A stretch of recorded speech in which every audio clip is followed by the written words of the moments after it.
All right. Well, greetings, everybody. I'm just wanted to give you a brief little introduction to Ephesus in conjunction with our Acts of the Apostles series. We're about to move into Ephesus in our studies. So, a few years ago, my sister Maureen, as you know, or you may remember, was able to uh, visit Ephesus. And so the pictures I'm going to show you, I have just four pictures.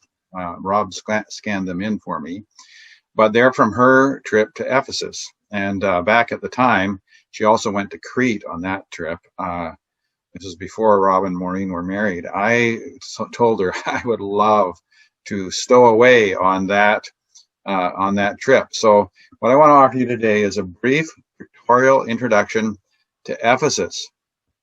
So here's a map that gives us the Aegean Sea, basically. You'll see Greece on the left, and then over on the right is Turkey, and you can see just down towards the bottom of the Turkey landmass there is Ephesus. And Paul was coming from Corinth. Hopefully this slide will work. We're going to zero in. You see there is Corinth. He started off in Acts 18, it says from Cenchrea, which is the port just to the east of Corinth on the Aegean Sea side of the isthmus. And so then he traveled across the sea there to Ephesus, and which was the capital of the Roman province of Asia. So hopefully that helps you with the geography, get you a little bit more oriented to where we're talking about. Now, here's the first picture we have from Maureen. Ephesus is the main street.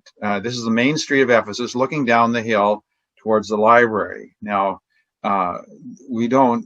we're pretty sure that the Apostle Paul would have walked on this street.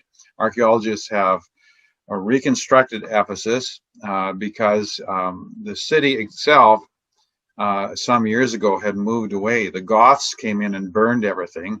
I think the city continued on for a couple hundred years after that, but they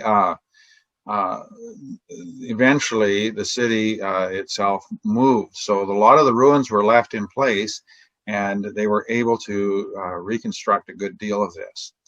Now, this at the end of that street, you saw these pillars, this facade set up. This is the ancient library facade in Ephesus.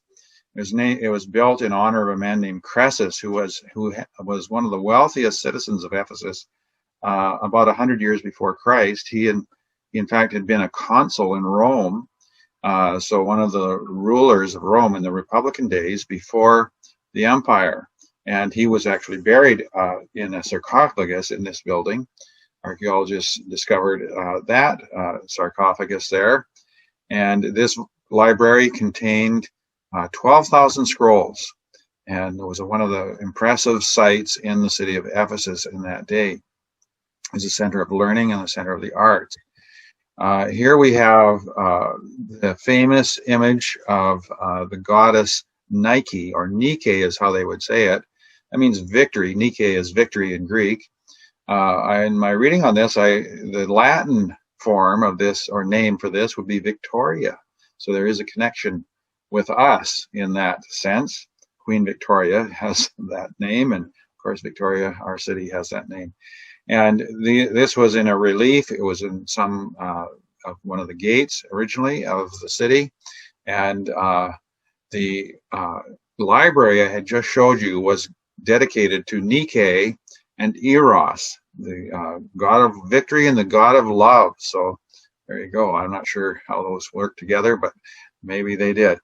Anyhow, this is the ancient theater in Ephesus, where the crowd assembled for the riot of Acts 19. Now, according to my commentaries, in Paul's day, it could hold 24,000 people. Now, in further reading on this, it seems that top tier was added maybe a couple hundred years or 150 years after the time of Paul. So perhaps it didn't hold quite as many at that time. But if you remember in Acts 19, where the riot occurred in Ephesus, and they all gathered in the theater, well, this is where they were. Now, Paul himself wasn't in the theater. His friend prevented him from entering. They thought he'd be torn apart by the mob. And there was a big argument. And of course, the ruler of the city dispersed the mob, and Paul went on his way sometime after that. Anyway, this is the actual location where these things occurred. And then here is the road leading towards the seaport. Now you can see that portions of it are, sort of falling down. The river over time silted up the harbor, and Ephesus now is about 5 miles from the sea. It was about 3 miles away 2,000 years ago in Paul's day. I think the city was originally built right on the sea, but over time that harbor filled up with silt from the river, and they just were further and further away from the from the sea. So it's just some of the interesting sights of Ephesus. It's really too brief of a tour. You'll have to tag along with Rob and Maureen next time. I assume maybe someday they'll go. I don't think Rob has had the opportunity to go to this location. I think Maureen went to Patmos too, if I remember right, where John was exiled in that trip. I'll tell you, if there's any travel envy, that's the kind of travel envy that I have visiting historical sites like that. You can search online. There are many fine pictures that others have put online of Ephesus, and a very interesting place to research because there's so much of it, because the city was moved, there's so much of it that's still there that archaeologists have uncovered and reconstructed some of it. And just to give you an idea of how the ancients lived and what kind of cities they had, they were actually fairly impressive. A different day than our day for certain, but it was interesting to see the skills and the level of civilization that the ancients had. We often think of them as primitive, but we shouldn't think of them as primitive. They just didn't have power tools, but they had labor, slave labor, and they were able to build impressive buildings and constructed a very impressive civilization, which has had some effect on us even to this day. So that's a little introduction. Hope you enjoyed that.